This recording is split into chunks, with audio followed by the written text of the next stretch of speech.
All I heard all week, Wolf, is that the town hall format is really great for her. Whereas we know it's our sweet spot because Donald Trump is out there every single day engaging with voters. He loves that. He's at the rallies, he's at the smaller form roundtables, he's at his own town halls. He clearly won the debate tonight. Why? Because if you watched anybody's shows this whole weekend, we've just been left for dead. It's all over. Why even show up? Will there be a debate or people jumping ship? He came here to play tonight, and he came here to take the case right to Hillary Clinton and to show Americans this race is still what it's always been. Past versus future, politician versus successful businessman, Washington insider versus disruptor. And he made that case very clearly. He did not back down.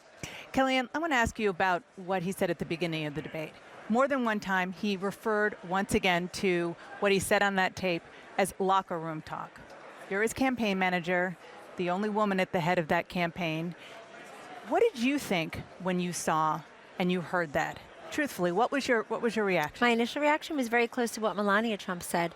I was offended, and I think the language is offensive and disgusting, and I'm also very happy that he apologized. I'm glad that he holds himself, accountable, because I look at the full measure of people, what they've said, what they've done, Dana, and how they deal with adversity that comes to them. And Donald Trump is absolutely correct. These are words compared to actions. And he made that very clear tonight, that Hillary Clinton blaming and shaming the women in her husband's lives, that is not somebody who's standing up for women. But the term locker room talk, you had the highest ranking woman in Congress, Republican woman, Cathy McMorris Rodgers, blowing that off and saying, no, this is suggesting sexual assault. And that's a very unfortunate phrase, and people really should stop using that. Why? Because I know him better, and I know better. But it's what he said. He did not say the word sexual assault. No, it's what he implied that he wanted to do. If you want to talk about sexual assault right here in the hall, I know CNN doesn't want to interview them for whatever reason. You give Miss Universe a big platform. But we have in the hall tonight Juanita Broaddrick and Kathleen Willey and Paula Jones and Kathy Shelton, the 12-year-old rape victim, that 2 years before the rape shield laws were implemented in Arkansas, Hillary Clinton defending her 42-year-old rapist, successfully defending him, getting him a plea bargain. She was able to blame and shame that victim as well, who was 12 years old. So we can talk about sexual assault, but let's have a full conversation about it. And this is just what I know. I have to assess people based on what I see in totem.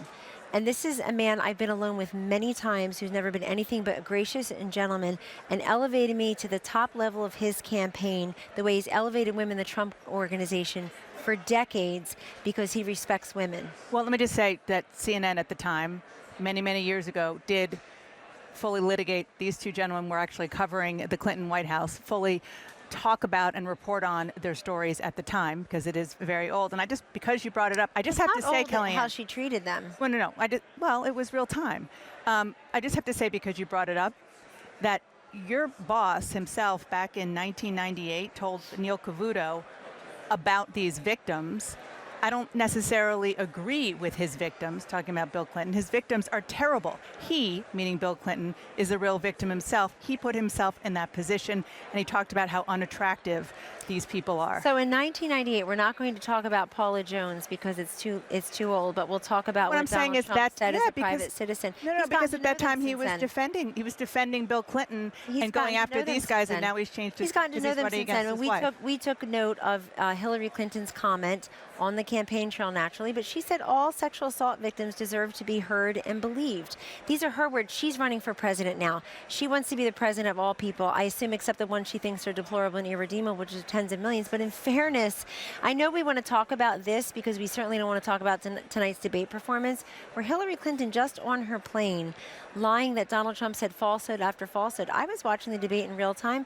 PolitiFact, the fact checker, said that he was right about her wanting to have the 550% increase in Syrian refugees. He's right about her not bringing jobs. Let me ask you another question about the debate tonight. Donald Trump said he had not spoken to his vice presidential running mate, Mike Pence, about Syria, and that he disagreed with him. And we're 30 days from the American people voting. Mike Pence will be out there campaigning tomorrow. Is the message to the American people at Mike Pence rallies, don't believe what he says because we can't be sure if Donald Trump agrees with him? They were talking about two different things, as goes Syria. And I just talked to Governor Pence not 10 minutes ago. He says hello.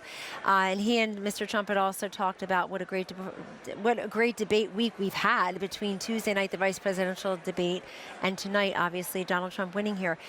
So in that vice presidential debate, the conversation was about humanitarian crisis, and that's what Mr. Governor Pence was referring to. And Mr. Trump said And Hillary he said, was making it he more said the about United States military might action. have to use force.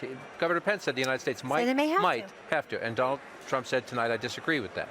And I haven't spoken to him. About that particular aspect of it since the debate. That is true. They've spoken many times this week. But let me make very clear, on TV today, on your network today, CNN's Jake Tapper took Tim Kaine to account because Tim Kaine couldn't answer a simple question about what his top of the ticket, Hillary Clinton, said or did not say in these emails about having open borders. We know she's for open borders, but the only way we know it now, because she won't admit it, is that we had to see in a series of emails. We did hear something extraordinary from Donald Trump today. He said that if he's elected president, he will ask the Justice Department to name a special prosecutor to go after Hillary Clinton. And then he went one step further and said he would arrest her and lock her up.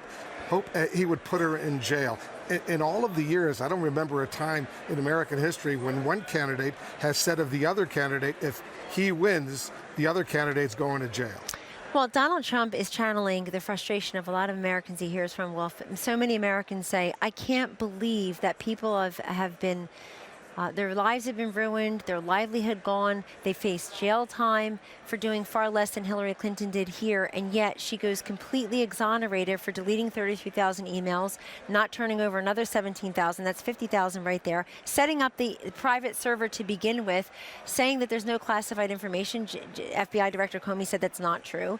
I only had one device, she had many. They took a hammer to them, and the story goes on, and it's an active investigation. In other words, just less than 2 But weeks you ago, understand 5 the members. enormity of that statement. I understand He's going to lock up his opponent if he wins. I understand. Well, no, what he said is he wants to appoint a special prosecutor because he feels, and he channels really public will here. He hears all the time. If we don't hear about the disasters of Obamacare and her failure with the Russian reset and in Benghazi, we're always hearing about the emails. And he told America tonight what America has told him.